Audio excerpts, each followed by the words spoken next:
His Excellency Mr. Ajit Doval, National Security Advisor to the Prime Minister of India.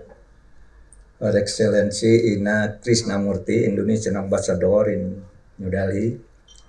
Mr. Sirajuddin Quraisy, President of the India Islamic Cultural Center, leading ulama from India and Indonesia. Ladies and gentlemen, Assalamualaikum warahmatullahi wabarakatuh. Please allow me at the beginning to express my appreciation to His Excellency Mr. Ajit Doval for inviting me to come to India with a delegation of ulama. The same appreciation goes to Mr. Sirajuddin Quraisy, President of the India Islamic Cultural Center, for hosting this event and for the people who have worked hard to organize this interfaith dialogue. It's really great pleasure for me to deliver my keynote address on this very important occasion. The idea to have this meeting was started when my dear friend, His Excellency Ajit Doval, discussed this idea with me during our bilateral meeting in Jakarta last March. The purpose is to provide an opportunity for ulama from India and Indonesia, as well as representatives of other faiths in India, to discuss things on how religious leaders could help foster culture of peace and social harmony in an interfaith society.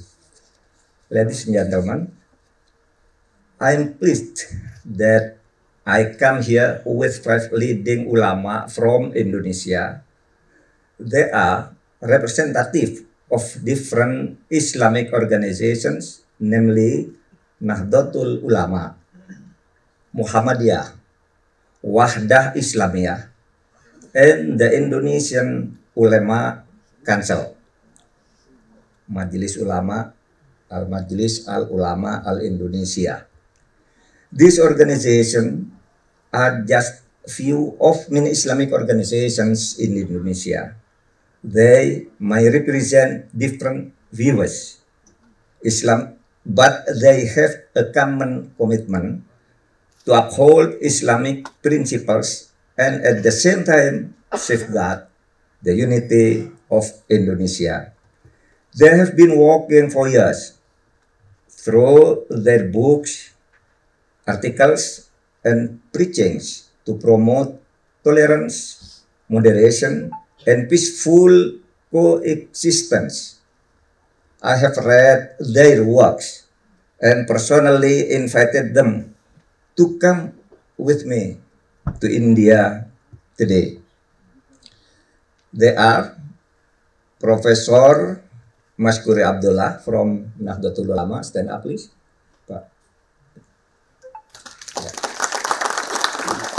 Profesor Abdul Mukti from Muhammadiyah. Dr. Muhammad Zaitun Rasmin from Wahdah Islamiyah. Dr. Abdul Muqsid Ghazali from Nahdlatul Ulama also. And Dr. Muhammad Khalil Nafis from Indonesian Ulama Council. Not only that, I am also pleased to inform you that in my delegation we have representatives from other faiths in Indonesia.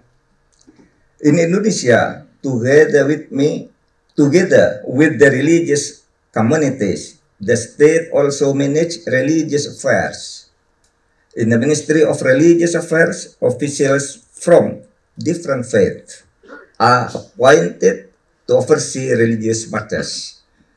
I invited 3 of them to come with me today. They are Professor Inengah Duaija. Stand up, please. Dr. Jenny Mari Tulung, and Mr. Adiarto Sumarjono, who respectively represent the Hindu, Christian, and Catholic religions. I believe that conversation and discussion like what we are doing right now give us opportunities to learn from each other, to be inspired by best practices in preserving a peaceful and harmonious societies. Many times we have witnessed people who use their religion as a doctrine of absolute truth and readily blame others. We have to go out of this and improve.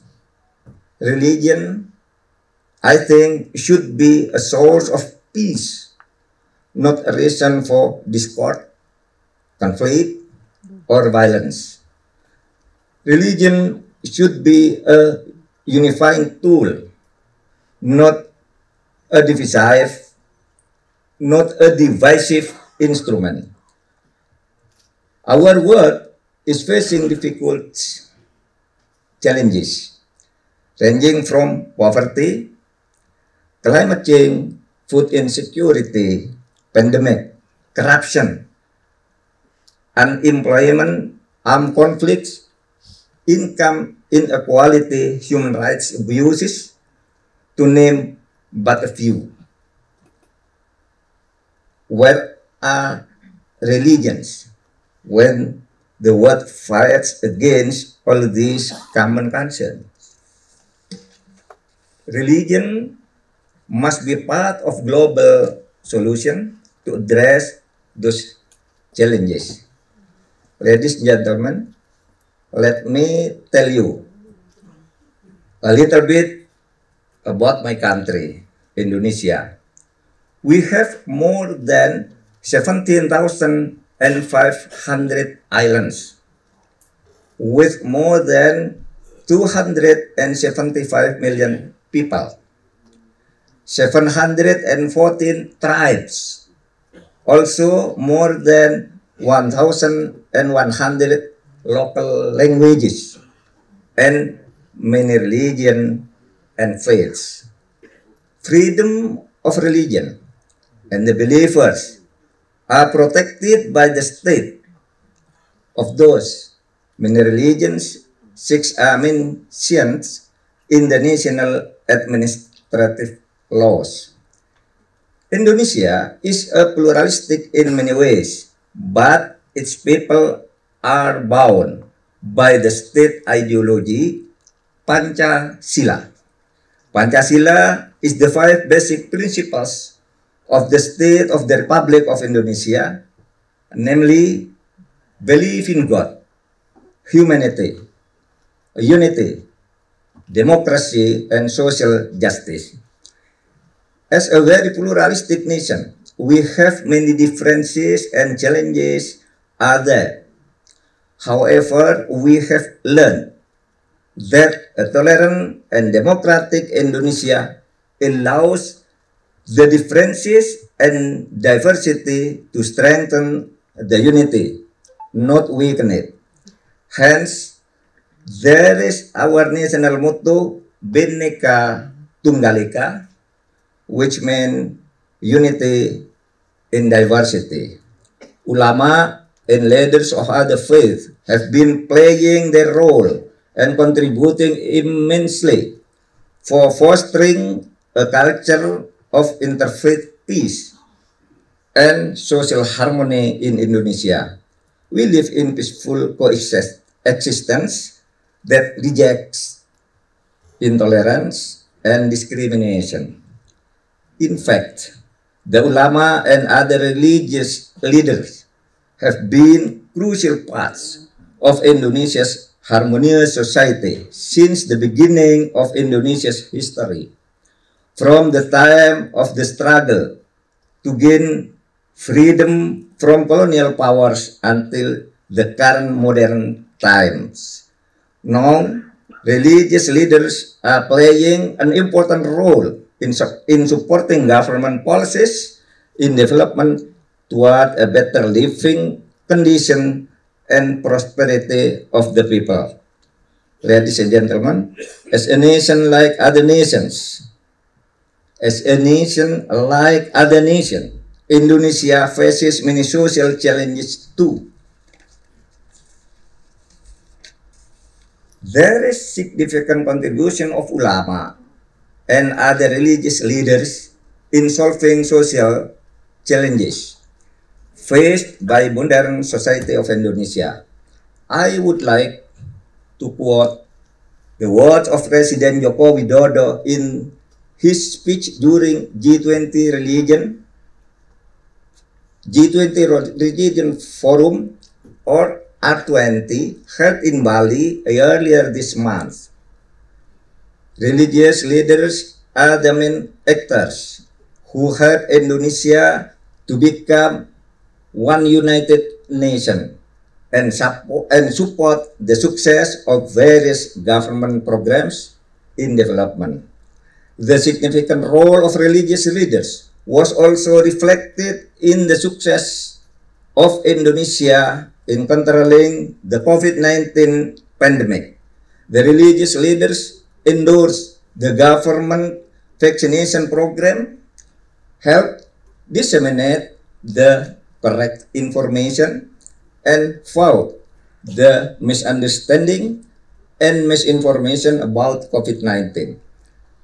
I have no doubt that dialogue and discussion among ulama and leaders of other faiths, like we are doing today, will foster a culture of interfaith peace by providing avenues for sharing experiences and best practices.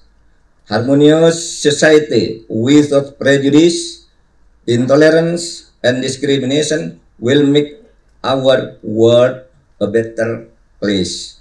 Ladies and gentlemen, to conclude, I would like to encourage all of us to explore possibilities to work together in creating harmonious societies and continue sharing experiences, learning from best practices, and identifying a role in forming a thriving, peaceful coexistence among believers of faith. I am confident that we will have a constructive and fruitful dialogue. Thank you. Assalamualaikum warahmatullahi wabarakatuh.